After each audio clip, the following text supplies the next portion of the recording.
atau itu masih terlalu jauh atau gimana? Masih terlalu jauh dan komunikasi udah kita lakukan, kan saya juga sering ketemu Mas Prabowo di acara-acara Pak Prabowo. Jadi ya selalu berkomunikasi, selalu bersilaturahmi. Berbeda dengan Puan yang menyebut adanya rencana pertemuan, Ketua Harian DPP Partai Gerindra, Sufmi Dasko Ahmad, justru menyatakan hingga kini Prabowo masih fokus menyusun rancangan kementerian di pemerintahan baru. Dasko juga bilang belum ada kepastian jadwal pertemuan dua tokoh itu. Jadi kita juga bingung, ini orang luar lebih banyak tahu gitu loh, bagaimana pertemuan itu, tanggalnya kapan. Nah, sementara Pak Prabowo saat ini masih konsentrasi untuk nomenklatur dan kemudian melakukan profiling orang per orang yang akan duduk di kabinet. Nah, sehingga kita belum memastikan jadwal pertemuan baik dengan siapapun yang tentunya nanti akan ada jadwal tersendiri, ataupun kemudian akan diputuskan apakah kemudian dalam waktu dekat atau tidak dalam waktu dekat. Isu pertemuan Prabowo Megawati memang terus berhembus pasca kemenangan Prabowo Gibran di Pilpres 2024. Hubungan Prabowo Megawati selama ini memang dikenal baik. Keduanya bahkan pernah maju sebagai pasangan calon presiden dan wakil presiden di Pilpres 2004. Lalu akankah pertemuan Prabowo Mega menjadi pertanda masuknya PDIP ke koalisi pemerintahan Prabowo? Mengingat hingga kini belum ada pernyataan resmi dari PDIP soal masuk atau tidak di pemerintahan Prabowo Gibran mendatang. Tim Liputan, Kompas TV.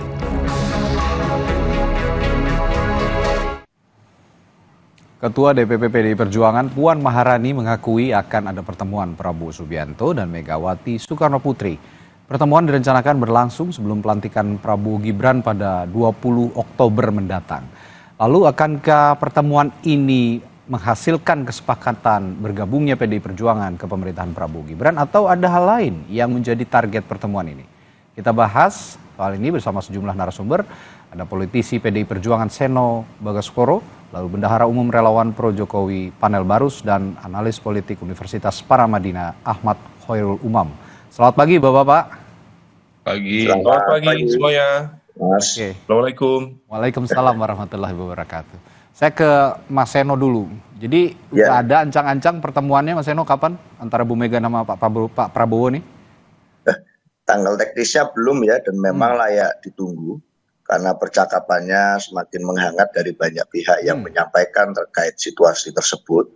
Tetapi memang harus dianggap satu hal catatan penting, stressing yang harus saya sampaikan pagi hari ini adalah bahwa pertemuan atau rencana pertemuan ini itu dari apapun makna atau interpretasi yang akan dilakukan, itu satu hal yang harus digarisbawahi adalah bahwa ini bukan pertemuan transaksi politik atau pertemuan yang bernafaskan politik transaksional, yang artinya hanya kemudian nanti diartikan secara sempit, yaitu bahwa akan kemudian berarti antara dua tokoh yang kelasnya sudah negarawan ini hanya akan dimaknai sebagai interpretasi politik bagi-bagi kekuasaan. Kira-kira dapat apa, jabatan apa, di mana, dan sejauh mana, sebesar apa. Saya rasa bukan itu. Karena kalau bicara dengan politisi negarawan sekelas Bu Mega dan Pak Prabowo, saya rasa ini konsepsi tentang negara menjadi utama. Apalagi kalau bicara tentang peristiwa politik yang kita alami sebagai bangsa akhir-akhir ini, ada satu peristiwa penting menarik yang ini patut menjadi tonggak sejarah, yaitu pencabutan TAP MPR, yang itu membersihkan nama baik Presiden Soekarno dari peristiwa sejarah masa lampau, dan ini berkaitan dengan bagaimana ajarannya dimaknai secara jernih oleh sejarah, dan itu menjadi penting untuk kemudian dimaknai oleh seluruh pemimpin bangsa yang akan memimpin Indonesia ke depan, agar ajaran Bung Karno dan Marxisme bisa kembali dilakukan sebagai bagian dari nation and character building bagi semuanya. Jadi banyak sekali makna lain yang bisa kemudian dieksplorasi daripada sekedar bicara tentang bagi-bagi kekuasaan, bagi-bagi jabatan. Sebagaimana Bu Mega sering bilang di dalam pidatonya, garis politik PDI Perjuangan itu adalah keberpihakan kepada wong cilik. Dan itu artinya jauh melampaui sekedar apakah ada di dalam kabinet atau tidak. Ya. Itu Mas. Oke, Ya. alih-alih berbicara soal bagi-bagi kekuasaan begitu, Mas Eno, sebenarnya kan kalau ada ajakan untuk bergabung di pemerintahan atau tidak begitu ya, ini ya bukan sesuatu hal yang diharamkan juga, bukan sesuatu yang salah begitu. Pembicaraan itu kan sah-sah saja. Tapi saya ingin bertanya juga di internal PD Perjuangan sendiri, sebenarnya bagaimana arus bawah menyuarakan soal posisi partai di pemerintahan Prabowo Gibran ini, apakah lebih banyak yang ingin bergabung atau justru tetap pada pendiriannya saat ini bahwa akan ada berada di luar pemerintahan? Ya, saya rasa kalau dalam konteks suasana kebatinan terkait di dalam atau di luar, itu secara resmi memang kan baru akan dibahas di dalam kongres awal tahun depan. Ya. Yang mana memang itu sebagai mekanisme kepartaian. Ya. Tetapi di dalam Rakernas itu kan sudah ada banyak poin-poin yang kami bahas. Dan poin-poin itu sifatnya prinsipil, poin-poin yang sifatnya terkait dengan concern terhadap demokrasi, poin-poin yang sifatnya adalah concern terhadap nilai-nilai tentang kepemimpinan yang sifatnya itu bukan hanya masalah praktis tapi juga value. Dan itu memang sangat kritis ya. Artinya memang ada kritisisme dari seluruh kader terhadap bagaimana semestinya pemilu kita dijalankan. Sehingga kalau bicara tentang demokrasi kita, itu kan dimungkinkan berada di dalam atau di luar pemerintah, posisinya sama-sama terhormat secara konstitusional.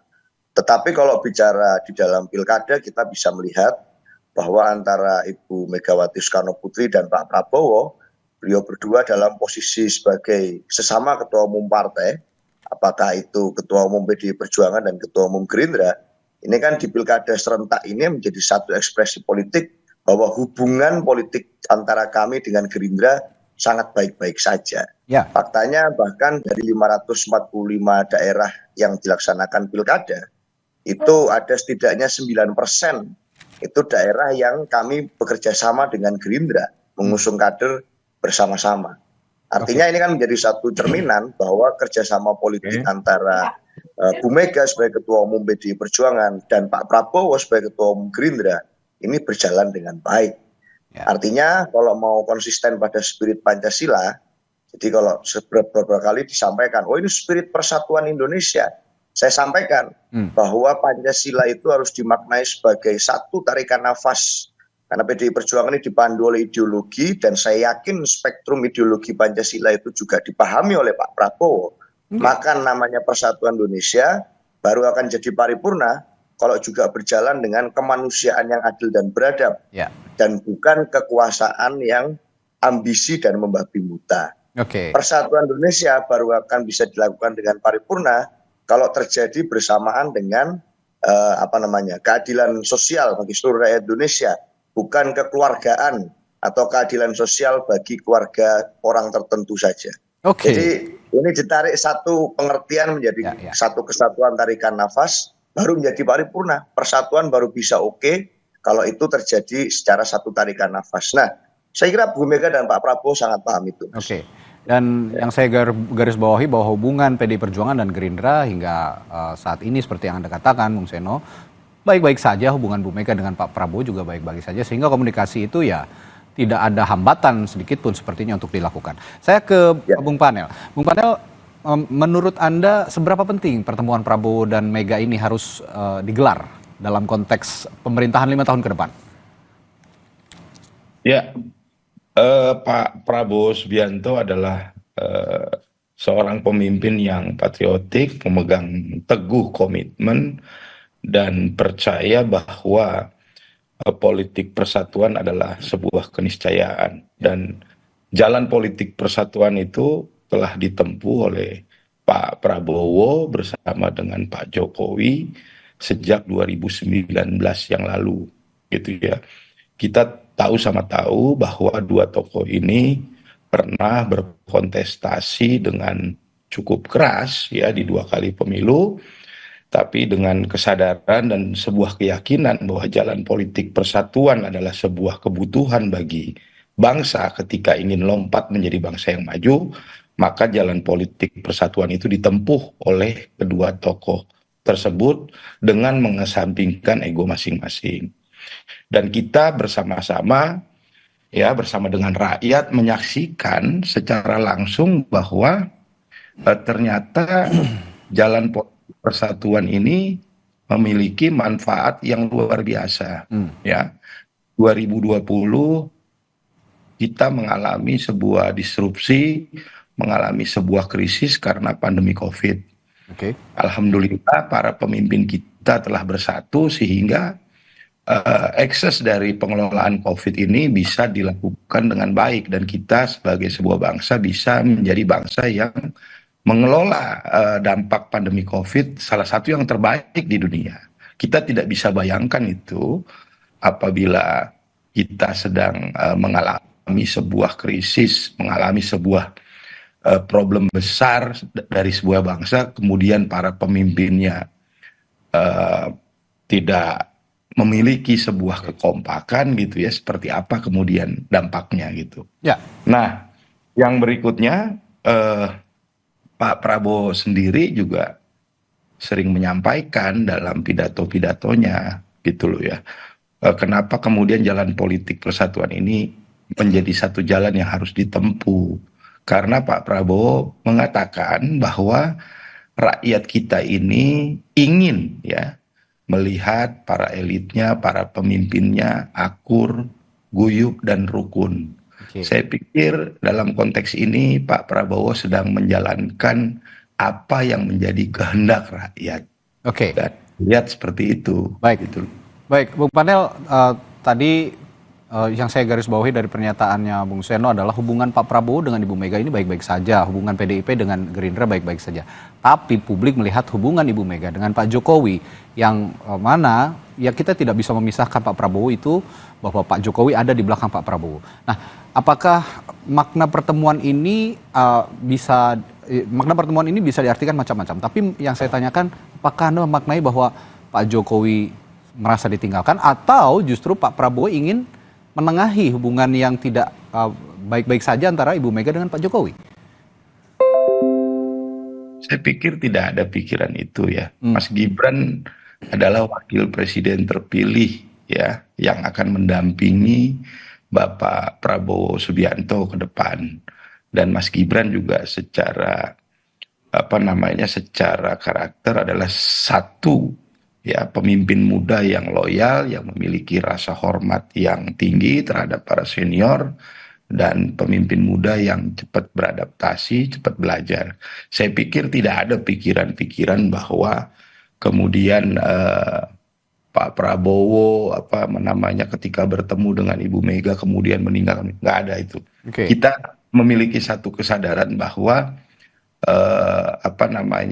politik persatuan ini adalah sebuah keharusan ya ketika kita sebagai sebuah bangsa ingin maju, ingin lompat menjadi bangsa yang besar. Tidak akan terjadi itu lompatan satu bangsa apabila di dalamnya kita masih terus tidak kompak. Bahwa dalam sistem demokrasi butuh check and balance segala macam ya seperti yang disampaikan Seno tadi. Memang dalam posisi politik kita mau ikut dalam pemerintah, mau sebagai oposisi, saya pikir itu sama terhormatnya. Mas Umam, bagaimana Anda melihat posisi Prabowo Subianto dalam konteks pertemuan Prabowo Mega? Konteks Pak Prabowo apakah ini langkah untuk meninggalkan Pak Jokowi atau justru ingin menengahi hubungan yang tidak baik-baik saja antara Ibu Mega dengan Pak Jokowi, Mas Umam? Ya, bagaimanapun juga kalau pertemuan antara Pak Prabowo dan Bu Mega ini terlaksana, tentu ini bukan sekedar pertemuan biasa, bukan sekedar silaturahmi biasa, tetapi tentu ada kalkulasi kepentingan politik yang cukup strategis yang kemudian bisa diambil dari momentum pertemuan itu. Setidaknya pertemuan antara Pak Prabowo dan juga Bu Mega itu berpotensi menjadi jembatan yang bisa melancarkan transisi kepemimpinan, transisi kekuasaan dari Pak Jokowi kepada Pak Prabowo. Karena bagaimanapun juga positioning dari PDIP yang saat ini tampaknya belum cukup clear untuk mengambil sikap apakah akan menjadi bagian dari pemerintahan ataukah akan secara tegas mengambil sikap sebagai kekuatan oposisi. Maka di situ menjadi sebuah momentum dan juga peluang bagi Pak Prabowo sebagai the newly elected president untuk bernegosiasi dengan semua komponen, apalagi dengan PDIP sebagai partai pemenang di pemilu pada 2024 yang lalu. Nah, tetapi juga di saat yang lain kita juga bisa saja secara politik praktis mencermati ini, memaknai ini sebagai sebuah momentum untuk menghadirkan balance of power. Karena bagaimanapun juga menurut informasi spekulatif kalau misalnya dinamika di dalam Golkar kemarin betul-betul terpengaruhi oleh situasi yang berada dalam makro politics dan nama-nama besar di balik Pak Bahlil misalnya, informasi spekulatifnya cukup beragam. Ada kabar misalnya Pak Jokowi atau Mas Gibran dalam waktu dekat akan menjadi bagian dari kekuatan di Golkar, maka hal itu berpotensi menjadi hal yang harus dihitung secara serius oleh Pak Prabowo, karena Golkar adalah kekuatan terbesar di Koalisi Indonesia Maju. Maka yang bisa dilakukan adalah menciptakan perimbangan kekuatan. Nah, perimbangan kekuatan itu salah satunya bisa dilakukan dengan berkolaborasi dan juga bersinergi dengan PDIP. Bagaimanapun juga memang sesuatu ini agak sensitif dan di sisi yang lain juga terlalu absurd untuk dikalkulasikan. Tetapi dalam konteks komunikasi politik praktis, hal ini menjadi penting karena setiap momentum, setiap statement, setiap positioning akan menentukan stabilitas pemerintahan baru ke depan. Oke, kalau dalam posisi saat ini saya menganalogikan bahwa Prabowo Gibran ini berada di posisi runway taxi di bandara begitu ya, dengan Prabowo sebagai pilot dan Gibran Rakabuming Raka sebagai co-pilot. Dan proses taxi ini sebelum take off menuju pemerintahan 5 tahun ke depan, Prabowo Gibran sebagai pilot co-pilot berkomunikasi dengan air traffic control di bandara begitu. Nah, sebenarnya komunikasi yang baik, yang ideal untuk Prabowo Gibran bisa take off dengan mulus begitu pada 5 tahun ke depan. Apa yang harus dicermati? Komunikasi penting apa dari air traffic control ini, Mas Umam kira-kira? Iya, kalau dari sisi komunikasi politik di dalam pemerintahan baru, transisi kekuasaan di berbagai kesempatan, saya pikir studi-studi tentang konteks transitional government itu seringkali meng-highlight tentang isu political instability. Nah, maka yang menjadi concern utama dalam konteks itu yang perlu diselesaikan adalah menyelesaikan berbagai potensi instabilitas politik yang ada. Instabilitas politik bisa dari internal koalisi yang barangkali memang tidak disiplin, atau dari elemen kekuatan eksternal. Kalau misal per hari ini partai-partai yang berada di Senayan yang akan lolos di Senayan per 1 Oktober nanti, maka the only one yang berada di posisi belum clear adalah PDIP.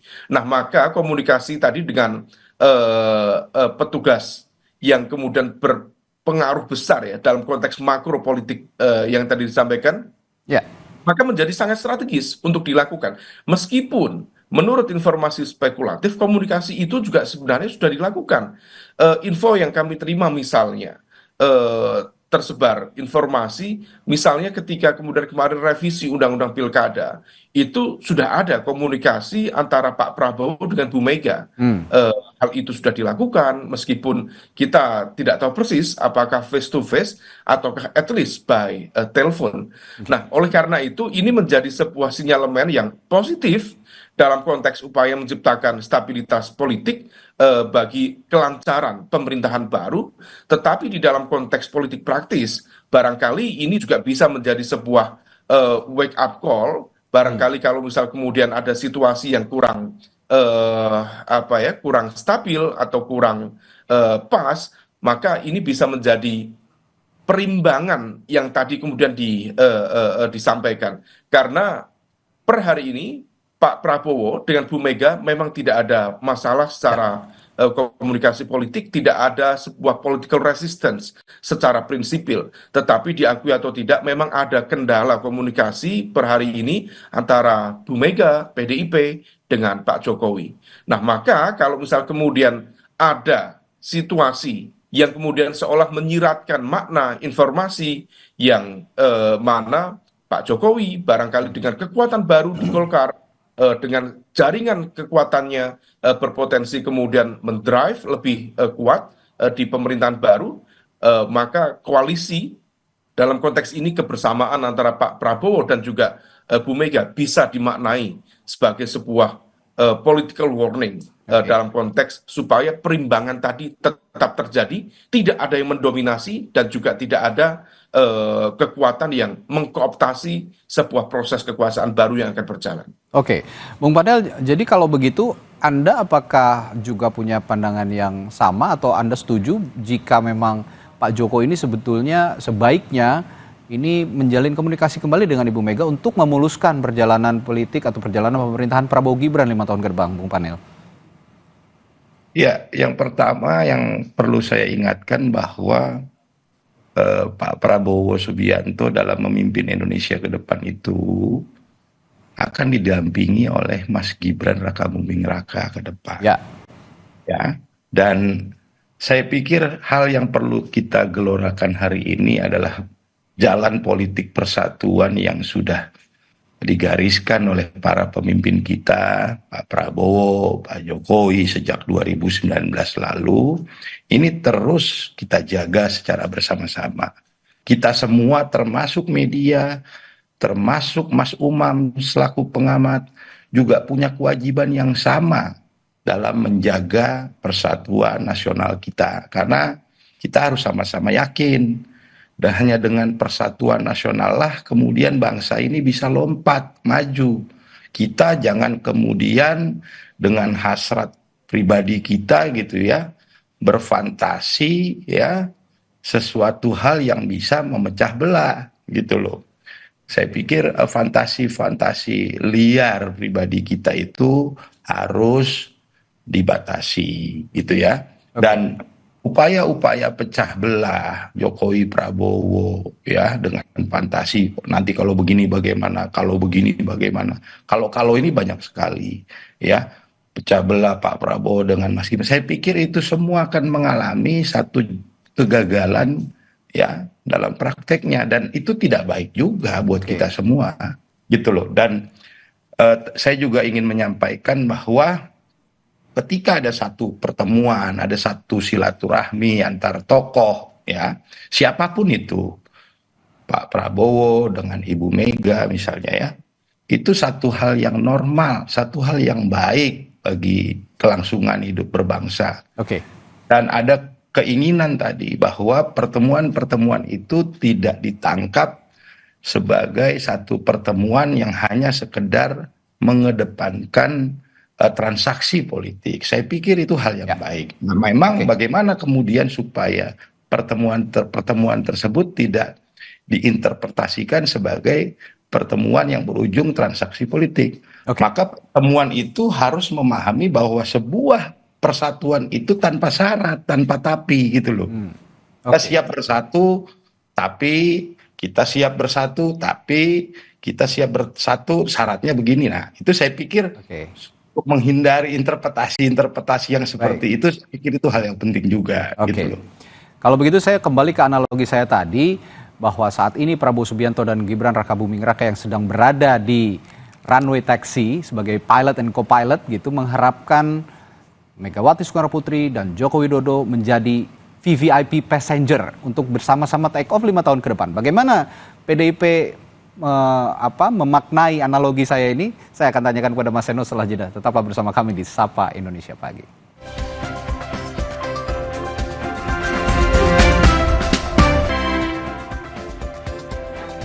Ya, tadi saya memakai analogi bahwa seorang Prabowo Subianto dan Gibran Rakabuming Raka adalah seorang pilot dan co-pilot yang berada di posisi runway taxi untuk take off ya, membawa pesawatnya terbang 5 tahun ke depan dengan mulus begitu.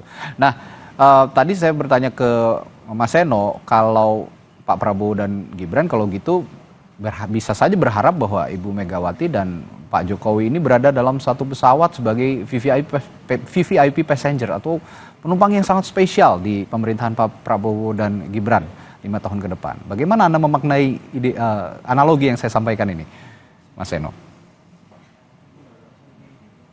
Ya, pertanyaannya simpel sebenarnya, Mas. Ini jenis pesawatnya pertama pesawat apa dulu? Oke. Apakah ini private jet gitu ya, Oke.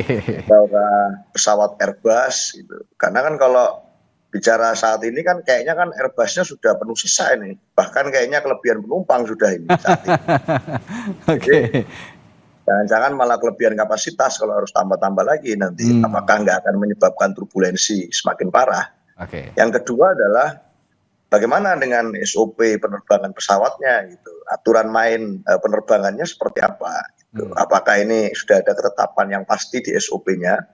Artinya kalau ada begini begitu turbulensi, ada situasi darurat, ada peringatan daruratnya pesawat, itu akan ada exit way yang jelas gitu. Atau nanti bisa berubah-berubah ini pada saat terbang.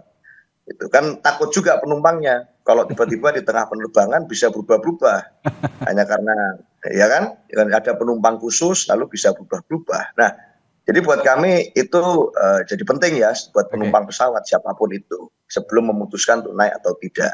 Tetapi kan demokrasi bandara yang baik itu adalah demokrasi bandara yang mengizinkan orang untuk naik atau tidak naik di dalam satu pesawat. Dan itu saya kira sama-sama baiknya. Gitu. Nah, persoalannya apa? Kita seringkali menganggap bahwa pemilu itu, ini kalau kembali ke dalam konteks realitasnya ya, kita sering menganggap bahwa pemilu itu adalah sarana untuk segera kita melakukan rekonsiliasi lagi setelah pemilu. Temuan, berangkulan lagi, lalu kita kembali bersatu padu seperti lagu itu. Buat saya, padahal pemilu itu memang adalah sarana ekspresi demokrasi untuk kita bisa berbeda. Dan memang perbedaan itu penting, namanya saja negeri Bhinneka Tunggal Ika. Artinya berbeda pandangan politik, berbeda prinsip-prinsip politik, berbeda cara pengambilan keputusan di dalam politik, secara praktik maupun secara ideologis, itu buat saya adalah suatu hal yang wajar. Dan posisinya juga tidak perlu semuanya harus direkonsiliasi, karena tidak ada yang perlu direkonsiliasi dalam konteks kontestasi demokrasi. Dan Bu Mega serta Pak Prabowo sangat paham itu. Artinya berkali-kali pernah berpasangan sebagai capres dan cawapres, lalu pernah juga berkali-kali dalam pemilu itu berbeda kepentingan politik, mengusung pasangan yang berbeda. Pak Prabowo maju sendiri, kami dengan pasangan kami sendiri di beberapa kali pilpres, dan itu suatu hal yang wajar dalam demokrasi. Malah akan menjadi satu hal yang membahayakan bagi demokrasi sebagai substansi kalau semuanya dipaksa sama, semuanya dipaksa seragam, semuanya jadi harus kumpul jadi satu. Buat demokrasi malah itu suatu hal yang kontraproduktif terhadap semangat awalnya. Perbedaan itu semestinya dirayakan, dan mekanisme perayaannya dalam demokrasi yang melalui pemilu. Nah, dalam konteks itu, maka pembangunan ke depan pun, apapun itu namanya, juga membutuhkan ruang-ruang perbedaan. Jadi buat saya, apapun itu nanti, apakah ada pertemuan atau tidak perlu kemudian harus dimuarakan dalam bentuk, harus ada persatuan dalam bentuk yang sifatnya praktis gitu ya. Sekarang pun apakah PDI Perjuangan tidak bersatu dalam konteks kita memahami Indonesia sebagai negara yang konstitusional, negara yang Pancasilais, negara yang memiliki undang-undang dasar, memiliki aturannya, memiliki demokrasinya. Buat kami hari ini kami berada pada posisi, meskipun seringkali yang banyak yang bilang, oh kami mengkritik begini begitu, kami berada pada posisi mencintai negeri ini sama saja kok dengan mereka yang memilih untuk kemudian bergabung dengan kekuasaan secepat mungkin. Buat kami juga mencintai negeri ini. Apakah teman-teman yang melakukan demonstrasi, melakukan unjuk rasa dengan cara yang berbeda misalnya ekspresinya, itu tidak mencintai negeri ini, mencintai negeri ini. Tapi kan caranya berbeda-beda, dan buat kami memang harus ada ruang untuk berbeda itu. Jadi pertemuan atau rencana pertemuan Pak Prabowo dan Bu Mega itu saya rasa beyond itu, melampaui itu semua. Urusannya bukan tentang hal itu. Saya rasa itu, Mas. Di luar konteks pertemuan itu juga berarti kalau saya lihat pernyataannya Mas Seno, jangan-jangan PDIP ini ya kalau dalam politik demokrasi bandara tadi memilih perannya sebagai air traffic control untuk mengingatkan hati-hati nanti ada turbulensi di depan. Kurang lebih begitu ya, Mas Seno ya? Ya kalau lagunya Tulus kan hati-hati di jalan. Hati-hati di jalan. Ya, SOP-nya harus jelas, jangan berubah-ubah gitu. Biar pada saat ada turbulensi enak, penumpang itu cari selamatnya mudah. Nah, Bung Panel, tapi kalau melihat pernyataan Mas Seno tadi, ini private jet atau Airbus nih? Kalau pun Airbus dengan kapasitas yang besar begitu ya pesawatnya, kalau overweight kan bahaya juga. Nah, kalau semua masuk, kalau overweight bahaya. Bagaimana melihat ini, Bung Panel? Bisa juga Mas Seno nggak jadi berangkat, cuman titipan bagasinya banyak sekali. Oke. Bisa saja nggak jadi berangkat gitu ya, malah ditinggalin duluan. Bisa juga seperti itu. Oke. Jadi keputusan bergabung atau tidak bergabung, ya semangat bertemu, bersilaturahmi, saya pikir ini tidak perlu dikomentari terlalu berlebihan. Oke. Itu hal yang normal, hal yang baik, silaturahmi ya. Dan mengenai keputusan partai politik bersama dengan pemerintahan terpilih Prabowo Gibran atau tidak, saya pikir tadi sudah saya sampaikan sama terhormatnya ya. Kita tidak sedang berusaha menyeragamisasi, kita juga tetap memberikan ruang bagi perbedaan. Saya pikir dimanapun itu kita sebagai bagian dari yang bercita-cita tetap menjaga demokrasi ya, juga ingin kemudian yang namanya kekuasaan pemerintah tetap memberikan ruang bagi setiap insan yang mengkritik, memberikan masukan atau apapun itu, ya itu hal yang baik lah, hal yang positif gitu loh. Oke, seperti yang dikatakan Mas Eno juga beyond sebenarnya ya, beyond kepentingan apapun pertemuan Pak Prabowo dan Ibu Mega ini. Lah, tapi saya tetap akan tanyakan Mas Umam, kalau begitu posisi PDI Perjuangan ini baiknya dalam konteks pertemuan Prabowo Megawati ini tetap menjadi air traffic control atau ikut di private jet atau ikut di Airbus, kira-kira yang mana?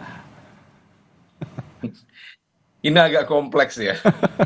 Begini, kalau misal dalam konteks demokrasi yang sifatnya kemudian memang membutuhkan mekanisme check and balances, tentu peran dari PDIP untuk berada di ranah luar pemerintahan dalam konteks oposisi, tentu itu akan memberikan makna yang sangat meaningful.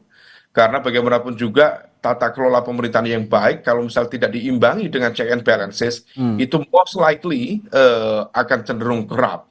Karena memang rumusnya begitu, karena memang pattern-nya dan juga nature-nya seperti itu. Tetapi juga kalau misal kita menggunakan analogi demokrasi bandara tadi itu, kalau air traffic control itu memang betul-betul bertanggung jawab penuh terhadap keselamatan bagaimana kemudian lalu lintas pesawat. Sementara dalam konteks mekanisme berdemokrasi itu ada pola relasi yang kompetitif. Kalau misal bisa itu pesawat agak terancam dikit gitu karena serangan rival, itu air traffic control akan semakin suka itu. Nah, jadi ini tidak apple to apple dalam konteks korelasi ya, dan juga konteks yang tadi. Dan di saat yang sama, ini pola relasi seperti apa? Kalau misal memang mau betul-betul di luar kalkulasi, di luar posisi dari pemerintahan, maka harus clear. Nah, kalau misalnya tadi disampaikan Bang Panel, tidak ikut berangkat, titipannya banyak sekali, baik itu dalam konteks pengamanan dari sisi political protection, legal protection, atau bahkan kalkulasi di level kepemimpinan daerah. Nah, ini yang kemudian menjadi agak blur. Memang di dalam satu sisi presidential system itu memiliki otoritas yang kuat dan oposisi dijamin secara konstitusi. Tetapi kalau misal kemudian gayanya oposisi tetapi di belakang panggung juga memainkan dua kaki, ya ini sebenarnya juga demokrasi bandara yang acak-adul gitu. Nah, oleh karena itu ini membutuhkan kebesaran jiwa dari semua pihak. Yang terpenting adalah ada memang catatan demokrasi yang harus kita evaluasi. Tetapi di saat yang sama bicara keberlanjutan pemerintahan juga harus kita jaga bersama. Dari sisi stabilitasnya dan yang terpenting bagaimana public delivery service dari pemerintahan baru betul-betul bisa dilakukan. Bagaimana akselerasi kekuatan ekonomi bisa kemudian berdampak langsung kepada masyarakat. Kalau misalnya kemudian demokrasi hanya menciptakan omon-omon saja, hanya menciptakan sesuatu yang sifatnya tidak berdampak, tidak impactful dalam daily life dari masyarakat, maka tidak ada makna dari demokrasi itu sendiri. Maka kita dorong bagaimana demokrasi sudah melahirkan kepemimpinan baru harus menghadirkan tata kelola pemerintahan yang baik, dan tata kelola pemerintahan yang baik harus bisa menghadirkan public delivery service yang baik. Oke, kalau dibilang tadi politik dua kaki, kalau gitu berarti PDIP kayaknya naik F-16 aja Mas Umam. Main F-16 kalau bahaya kan bisa ada tombol darurat untuk langsung terjun, ada payung ada parasut gitu untuk terjun dan keluar sendiri sehingga ditinggal. Kalau PDIP naik F-16, yang khawatir itu nanti yang di private jet kan. Oke. Ya, Mas Seno begini, kalau tadi Mas Seno bilang ini pertemuan beyond kepentingan apapun gitu ya. Nah, kalau tadi Mas Umam bilang ada juga pertemuan ini harus memberikan impact daily life untuk masyarakat. Nah, kira-kira yang punya impact langsung terhadap masyarakat dari dari hasil pertemuan antara Pak Prabowo dan Ibu Mega, apa kira-kira Mas Seno? Ya susah ya dibaca kalau mencari langsung manfaat praktisnya. Tetapi kalau bicara manfaatnya secara substansial, ini menandakan bahwa demokrasi kita ya matang dan dewasa. Faktanya kan memang kalau bicara komunikasi saling lempar salam itu sudah terjadi beberapa pertemuan sebelumnya. Waktu di acara Gerindra Pak Aswar Anas menyampaikan, lalu sebaliknya di MPR ada Pak Ahmad Muzani yang menyampaikan kepada Bu Mega. Sehingga sebenarnya ini bukan satu hal yang baru, artinya komunikasi yang terjadi itu dalam konteks menyampaikan salam itu sudah terbuka ke publik gitu. Artinya semuanya baik-baik saja dalam konteks itu. Nah, kalau memang betul pertemuan itu terjadi, maka itu akan menjadi next level dari penyampaian salam itu. Nah, buat saya kan ini mencerminkan bahwa ya memang di dalam konteks itu antara ketua umum partai, sekali lagi ini terjadi suatu hal yang baik-baik saja antara Bu Mega dan Pak Prabowo. Komunikasinya baik, hubungannya juga selama ini kita dewasa, tidak ada persoalan yang kemudian kita anggap ini persoalan hidup dan mati, karena masalah perbedaan di dalam kompetisi demokrasi itu adalah sesuatu yang menjadi poin di dalam pertemuan yang kemungkinan akan direncanakan dilakukan itu. Jadi buat saya ini suatu yang biasa saja. Tetapi apalagi kalau bicara pilkada, saya lagi Mas, dari 545 daerah itu kan 9% loh. Kami ini memberikan surat rekomendasi kepada kader yang bersama-sama dengan teman-teman Gerindra di sana. Artinya sekitar 40 sekian daerah itu yang bersama dengan Gerindra. Jadi itu juga tidak terlepas dari bagaimana saat bicara tentang pemilu, maka pasca Pilpres kemarin di pilkada itu logikanya sudah berjalan logika baru. Bagaimana kondisi lokal masing-masing, bagaimana sejarah dari masing-masing ketokohan antar calon-calon yang berkandidasi, itu menjadi penting. Dan dengan Gerindra hubungan kita sangat baik. Dengan Golkar hubungan kita juga sangat baik. Zaman era kepemimpinan Pak Erlangga terjadi komunikasi, lalu sekarang pun di era kepemimpinan baru juga sekitar 7, sekian persen kami melakukan kerjasama politik. Dengan partai-partai lain lintas koalisi Pilpres kemarin terjadi komunikasi yang baik. Artinya dalam konteks misalnya hubungan antar partai politik itu berbeda dengan soal masalah concern utama kami sebagai partai yang menganggap bahwa ada banyak hal yang harus dikritisi terkait dengan pemilu 2024 kemarin. Bahwa sikap politik partai masih mengkritisi bagaimana Pilpres kemarin itu dapat membuka ruang bagi kembalinya situasi rezim otoritarian populisme jika cara-caranya digunakan kembali di dalam pilkada. Itu sikap politik partai yang disampaikan pasca Pilpres. Sampai hari ini belum kita cabut. Tetapi bahwa hubungan baik itu terjadi antar anak bangsa, komunikasi politik antar partai terjadi, kerjasama politik bahkan terjadi dan diikat di pilkada, itu juga bukan suatu hal yang kemudian menjadi satu hal yang hitam dan putih. Bahwa saat kami mengkritisi hal tertentu, lalu sama sekali kami menegasikan kemungkinan komunikasi di hal yang lain. Buat kami tentu tidak seperti itu. Tetapi concern politik kami terkait dengan demokrasi, concern politik kami terkait dengan apa yang menjadi sikap politik partai selama ini tidak akan kami cabut. Itu, Mas. Baik. Terakhir Bung Panel, tapi sebenarnya rencana pertemuan Pak Prabowo dengan Ibu Mega ini diketahui Pak Jokowi secara personal nggak sih, Bung Panel? Ya, saya pikir sekali lagi pertemuan antara tokoh bangsa, tokoh nasional kita itu adalah satu hal yang positif, ya.